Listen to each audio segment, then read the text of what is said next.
I'm not sure how well you can see this, but there's a young buzzard down there. When I was walking along, it was in these blackberry bushes, and it's just hopped down onto the grass there. I'm tempted to run back for the 400mm. I was umming and ahhing about it back at the car because I think we might see some deer today, but I don't want to get too close to that with the 100mm because it's just not fair on the animals. But I can stay far enough away with the 400. So yeah, we're back in a minute. I've got the 400 now, and the bird's still down there. It's on the grass. I can't work out if it's injured or not. It's like hopping away. Maybe it's just wet. I don't want to like distress it. So there's like another gate or a bit of an opening at the other side of the field. We'll go and have a look there, look back at it, and yeah, we'll see if we can get something, but I'd rather not get too close. I managed to get a few shots there handheld, and I stuck it on the tripod then, just so I could get a bit lower down, and I got some shots at a lower ISO, got down to 400 rather than 2000, so should get some better quality images. And it doesn't seem to be fazed by me, it keeps looking straight at me.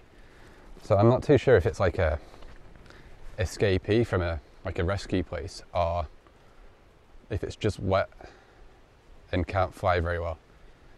But I don't want to disturb it more than I need to. But what I'm going to do now is head that way, just because I've never done it before. I think what I'm going to do is basically just follow any path that I've not seen before and see where we end up. That tends to be how I find new things. I've made it up a bit higher now and haven't really seen much since that buzzard, but I'm not sure who was more surprised to see each other. The bird definitely didn't expect to see me, and I wasn't expecting to see any wildlife today. Now the only downside of that is I now have to carry this around. I probably could have put it back in the car, but what if? We might see more stuff. So just gonna have a quick rearrange my bag and get everything set up again. I thought I was gonna get away with the 100mm macro when the buzzard was in the brambles. I hope the GoPro got it, because it was really close. It was sort of I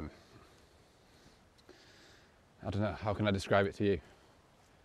Just further than that wall away, but gonna stick the 24-70 back on because the 100mm didn't work out.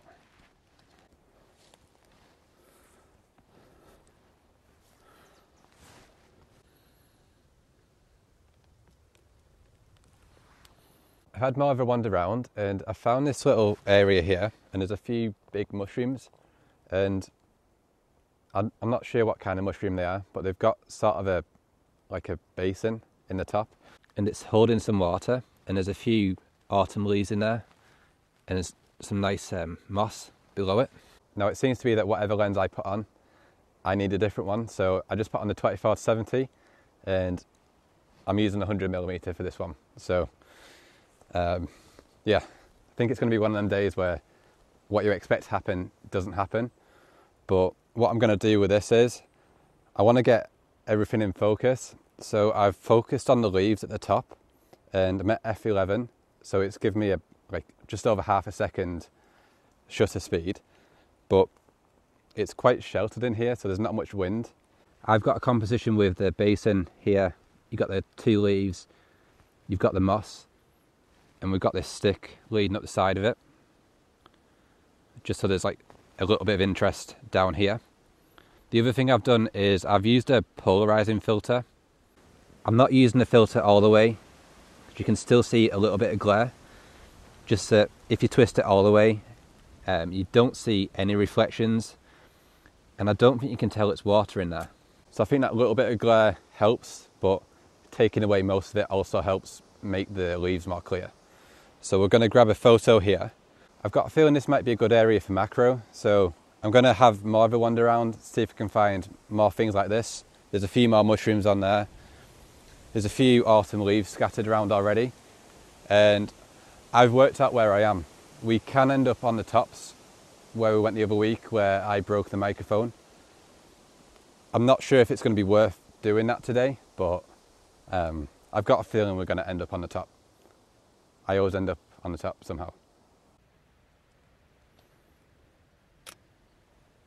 I know that I just said I was going to have a wander around and try out some different compositions, but I got thinking about what would be the best aperture to use for that scene, because I like things to be in focus front to back. I'm going to do another video and a blog post on choosing the best aperture. So we'll go from f2.8 to f32. I'll link that down below. But what we're going to do now is head that way and see what's down there. I've made it up a bit higher now, and I've just stumbled on this track leading up here. It's sort of like going back in time a little bit. It feels like the sort of thing that you'd see a horse and track coming down. But it's framing up really nicely, and I've been staring at it for a bit, thinking that I wanted to get the track on the right with the stones on the left. I'll show you what I mean now. I thought I wanted to get these stones on the left with this track on the right and get a frame like that, but I've decided to stick it right in the middle. Then you get in sort of like a mirror image, but not quite.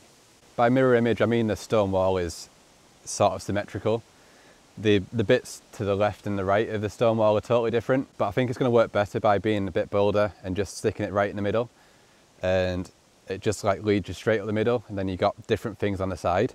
Using that polarizer again to bring out these colours, and I've got the 2-stop soft grad just to balance out that sky a little bit. Just that it's quite dark in here compared to up there. I think this is going to be a good place to end it, because I'm really happy with this. Got one more thing actually. I've been wandering around looking for more mushrooms, and there's this massive one down here. I don't know much about mushrooms, but stuck on the 100mm macro again, and filling this bottom corner with the mushroom. And then there's them green rocks over there. It looks totally different through the macro lens. It sort of looks like we're in a cave, and the mushroom is in sort of a shadow. There's all the light spots on those rocks. So all I'm doing now is waiting for a light streak to come down that line. I think it'll happen. Sort of feels like the sun's coming out now. See how there's like a light spot there, then a dark area here? I want that line to be more defined. There it is.